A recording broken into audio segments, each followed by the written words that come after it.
Olá! Nessa aula eu demonstrarei para vocês como realizar o cadastro dos funcionários públicos. Vem comigo! Primeiramente, eu selecionei aqui já a empresa pública, para ser conivente aqui com as informações que a gente vai preencher do funcionário. E aqui, mês e ano, cadastros de empregados. No caso de vocês, selecione a opção de inserir. Eu já tinha feito aqui o cadastro de um funcionário público previamente. Vou editar. Seguindo o mesmo padrão dos outros cadastros, eu já adiantei várias informações, para a gente focar só naquilo que realmente é específico daquele treinamento, Então aqui a maioria das informações, como vocês podem perceber, são informações intrínsecas ao funcionário. Vocês terão esses dados todos em mãos. O nome completo, o endereço completo, e-mail. Se vocês tiverem tudo isso aqui em mãos, preencham, Em algum momento pode ser útil para vocês. O que já é importante, forma de pagamento. Se vocês colocarem em espécie, ele não habilita aqui na frente a opção de banco, agência, conta corrente. Agora, se vocês colocarem depósito em conta, aí ele já abre essas opções. Então, dependendo de alguma opção que você preencher ou outra, ele habilita ou desabilita alguma opção a posteriori, Ou que esteja ligado ao que a gente preencheu anteriormente. Eu vou colocar aqui como espécie porque é só preenchimento aqui, essa parte inicial. Documentos também, não tem nada muito importante aqui para a gente falar. Contrato, coloquei admissão de empregado no primeiro emprego. Data de admissão, não tem segredo também. Aqui já começa, Eu coloquei departamento, cargo e seção ali dentro da empresa pública, com que ele vai trabalhar. Vínculo, então já começa ali as informações muito importantes. Servidor público não efetivo, Foi o exemplo que eu coloquei aqui para vocês, mas tem outros.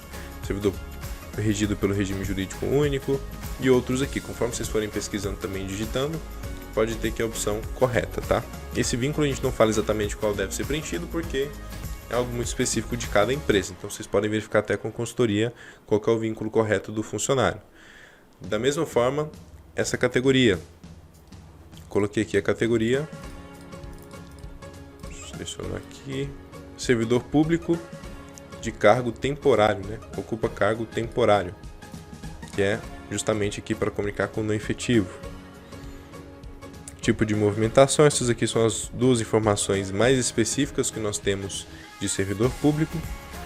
Então não tem nenhum segredo aqui também. Coloquei um salário, perfeito. Horário, submetidos ao horário de trabalho, coloquei essa aqui mais convencional. Trabalhando aqui 5 horas por dia como exemplo. Não que eu queira dizer que servidor público trabalhe pouco, Mas é só um exemplo mesmo que eu preenchi. Não se atenham a esses detalhes. Geralmente também uma informação muito importante, aqui nessa aba de horário, quando as horas semanais são igualmente ou inferior a 30, nós devemos colocar aqui como parcial. Se for superior a 30, aí regime de horário integral. Muito importante aqui também, vocês olharem para horas semanais. Se tiver alguma coisa especial em jornada, marque essa opção e preencha a descrição aqui e as horas semanais. É tudo muito intuitivo. E também aqui embaixo, Tipo de contrato, limitado a 25 horas, 30, 26. Nesse exemplo aqui não vou preencher. Outros dados, também que não tem nenhum segredo, só vocês preencherem tudo, Tranquilamente, inclusive aquela lista de parâmetros sindicais, eu vou falar isso aqui em todos os cadastros. Do funcionário público, CLT normal e os outros. Tudo que a gente marcar lá, parametrizar aquelas opções, como adicional noturno, que tem lá naquela abinha do canto direito inferior do sindicato funcional, vai aparecer aqui para vocês quando vocês parametrizarem. E aí faz o check-in aqui, marca para depois de salvar vocês conseguirem calcular aquele evento que foi parametrizado lá no sindicato. Então é esse campinho aqui que eu me referi lá na aula de sindicatos funcionais. Volta lá caso vocês não tenham assistido. Se tiver benefício, vocês podem colocar aqui, mensal ou diário. Então clique em inserir, preenche o tipo de benefício. Se não tiver aqui nenhum cadastrado, é intuitivo, marque essa opção e que vocês conseguem colocar um benefício. Coloca a descrição dele, tipo do benefício, se é mensal ou diário, que é muito comum, são tickets, de transporte, de alimentação, então vocês conseguem colocar aqui. Coloca aqui, por exemplo, algum vale, por exemplo, a alimentação, já tem até aqui pra gente. Coloca a referência, é tudo muito intuitivo, tá? Preenche aqui de novo os itens, tem que completar os dados, no final realiza check-in, vai aparecer para vocês também essa opção. Mas não é específico de funcionário público, isso aqui eu nem vou tocar tanto, nem vou ser tão... não vou aprofundar tanto nessa opção. Adicionar Zoom. Só quando tem faixa salarial, tá? Aqui a gente vai utilizar essa opção. Como não está configurado aqui em contrato a forma de pagamento por hora, a gente não vai utilizar essa opção ainda, tá? Só se tivesse marcado aqui, ó. Não, aqui não. Contratual. Faixa salarial. Aí sim a gente utilizaria adicionar Zoom. Eu vou demonstrar isso aqui um pouquinho mais à frente, com um funcionário mais convencional, CLT, porque tem um detalhe muito importante aqui quando vocês forem utilizar esse lançamento de faixa salarial. Adicionais 2 é aqui que a gente define as preferências do empregado, se ele é regido por horas extras ou banco de dados, como por exemplo. Regime de previdência, né, que é o 1, geralmente, que é o cadastro padrão do sistema, exceto se for alguma coisa muito específica, que inclusive pode ocorrer com empresa pública, aí a gente utiliza outro regime previdenciário se tiver cadastrado, tá? Mas isso aqui é muito específico, inclusive auxiliaria vocês até chamar o suporte, porque se vocês preencherem isso aqui errado, pode dar muito problema lá no social. Se for, por exemplo, um regime previdenciário próprio ali específico da empresa e não o geral. Forma de cálculo, descontando ali o imposto de renda, se é a dedução vantajosa para o trabalhador, o sistema pega ali qual que é a melhor opção para o empregado pagar menos imposto, então seleciona essa aqui, ou dedução simplificada, que vai pegar os 528, ou dedução por parcela, que é o cálculo mais convencional, ali tabelado, que é a forma atual de cálculo. Se vocês marcarem essa opção, que é inclusive o que eu mais marco, o sistema faz o cálculo e vê qual dessas duas opções é a melhor a depender do cálculo mensal dele. Essas outras opções que eu não estou dando tanta atenção são opções intuitivas, tá? A gente vai focar aqui mais para acertar nessa categoria de funcionário público. Indicativo de admissão normal, matrícula social, geralmente é automático quando a gente salva, mas ele segue um padrão, tá? Que é o CNPJ da empresa mais a matrícula aqui do funcionário. Então nesse exemplo aqui,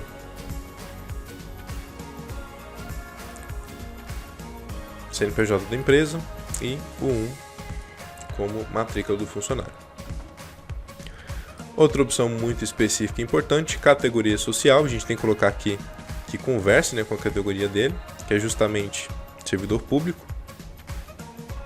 Então aqui, por exemplo, ou qualquer outra que seja servidor público, eu coloquei essa aqui de exemplo. Indicador de contribuição substituída, isso aqui não é tão fundamental para esse tipo de cadastro, mas também vocês precisam preencher, né, corretamente esse indicador de contribuição, se é substituído integralmente ou não, ou específico aqui. Coloquem também o cadastro da função S1040, isso aqui fica obrigatório só para funcionário público, tá? Então preencham aqui também. Tipo de regime trabalhista, vocês podem colocar aqui o estatutário, legislações específicas, e aí já habilita para a gente essa abinha. Vocês também precisam preencher tipo de provimento, se é nomeação em cargo, ou qualquer uma dessas outras opções.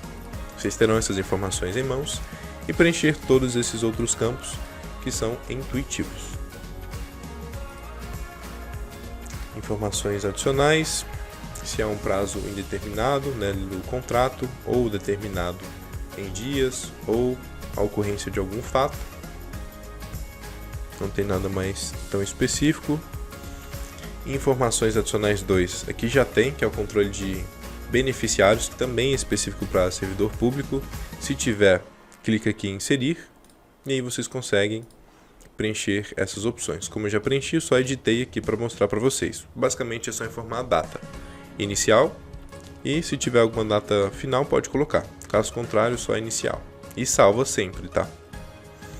Relação do beneficiário com o ente público, vocês vão selecionar aqui se é um 2400 ou 2200, geralmente funcionário público é 2400, Se tiver também alguma doença incapacitante, marca aqui e aí vocês conseguirão preencher a data do reconhecimento da incapacidade. Habilita aqui para vocês preencherem.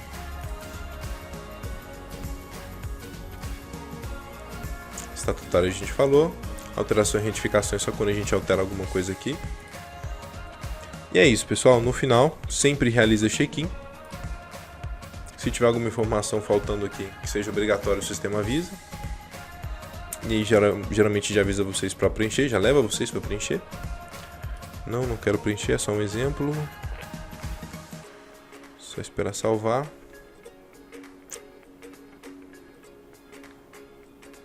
E é isso. Esse é o cadastro de funcionário público, que não muda na maioria das coisas um cadastro de funcionário qualquer, mas nós temos alguns campos específicos que devem ser observados para esse tipo de funcionário. Fechou? Sem mais, e até o próximo episódio.